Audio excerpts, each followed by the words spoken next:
こんにちは、田淵の部屋です。本日はラストプール D の紹介に行きたいと思います。ではどうぞ。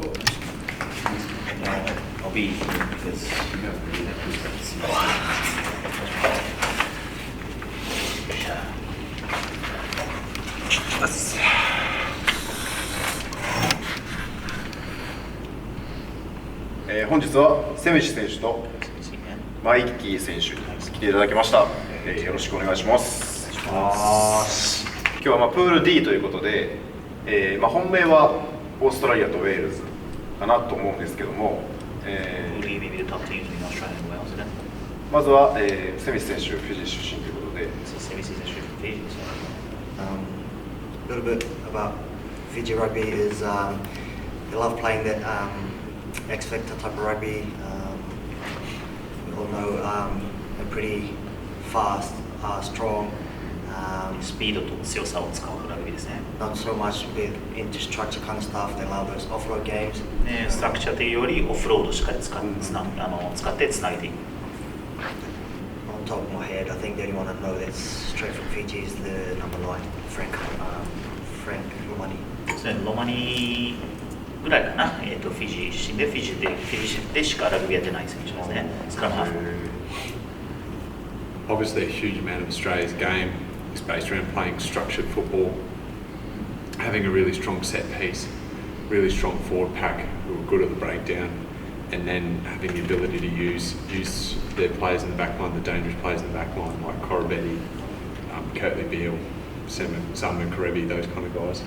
そうですね、もちろんオーストラリアラグビーは結構ストラクチャー、決められているサイドプレーそのものを、よく使ってて、まず強いフォワードパックを元にしてセットピースからの土台をしっかり整える、そこからのセットプレーでそのセットピースの土台そのものが強いからこそセットプレーからの、その攻撃の威力がですね、増しててそこから、足の速い、そのトライを決めれる、カットリビルのような選手サム・ケレビのような選手ですねバック前の選手をうまく使ってトライに導くそのようなラグビーをしてくれると思います。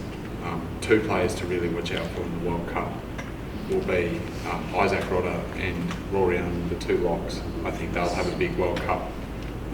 Obviously, 2人のロックのロリアンとアイザック・ローダは本当に注目な選手だと思います。彼らはすごいいいワールドカップしてくれると思います。Obviously, when we play Wales, the set piece will be very crucial, and those two will be a big part of that. 特にセットピースですね、特にウェールズ戦の時のセットピースはですね、とても大事になりますので、その2人からセットピースをコントロールしてもらいます。And then when we play Fiji, Georgia, physicality will be a big part of it, and that's another part of their game. そうですね、あとはフィジーとジョージアとやるときにはフィジカリティ、ベースのような、試合見せてくれると思いますので、それを注目してほしいですね。Mikey talked about those the outside backs, the likes of Curtly Beale, Korobetti, and Daniel Petty or Rhys Hodge there. I think just using their pace and their physicality, as we know, Aussie's pretty good with set piece moves. So.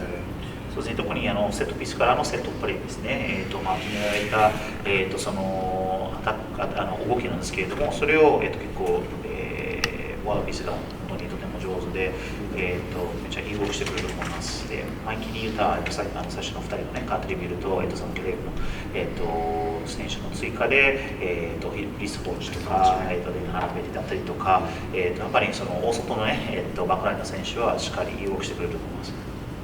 ウェールズは、今この前まで世界ランク1位やったと思うんですけど、マイキーはウェールズについて何かありますか？ This is Wales, who were actually number one for a short time until last week. So, what do you think of the current status of Wales is a funny team.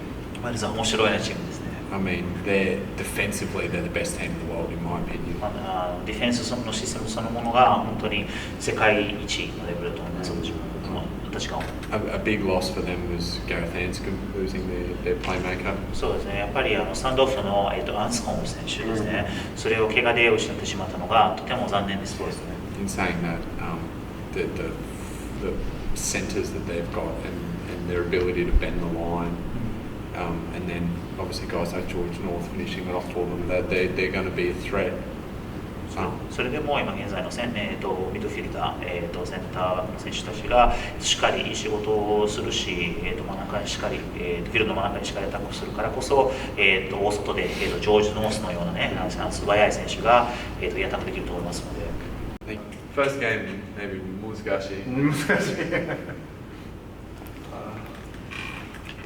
Last the World Cup, I think Sanju-san tai Ju-san. Oh, Maybe Japan, more high scoring. Maybe 42,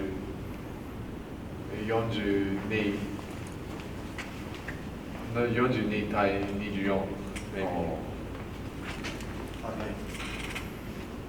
42、21。Oh, nice. オーストラリオーストラリアでア。同じ。 52 Yeah, 50. Maybe 52, 52-5. 5 Yeah, 52対5. 89な。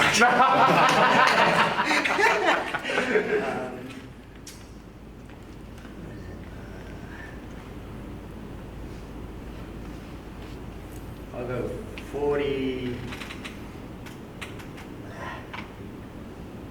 45, 10. Too physical, maybe just pick and go sideline. Pick and go sideline.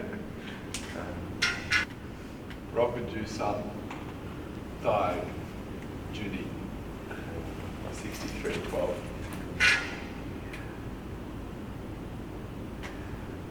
Depends which 15 turn up. I'll go ちょっとこれや 55, 7. 7 Yeah, under the post, okay. ト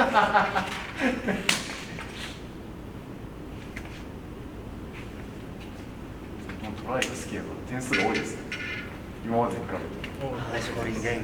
Yes Japan high scoring World Cup. 本日はグループ D の紹介でした。セミス選手、マイキー選手、ありがとうございました。ありがとうございます。お楽しみいただけたでしょうか。また機会があればお会いしましょう。バイバイ。バイバイ。Bye bye.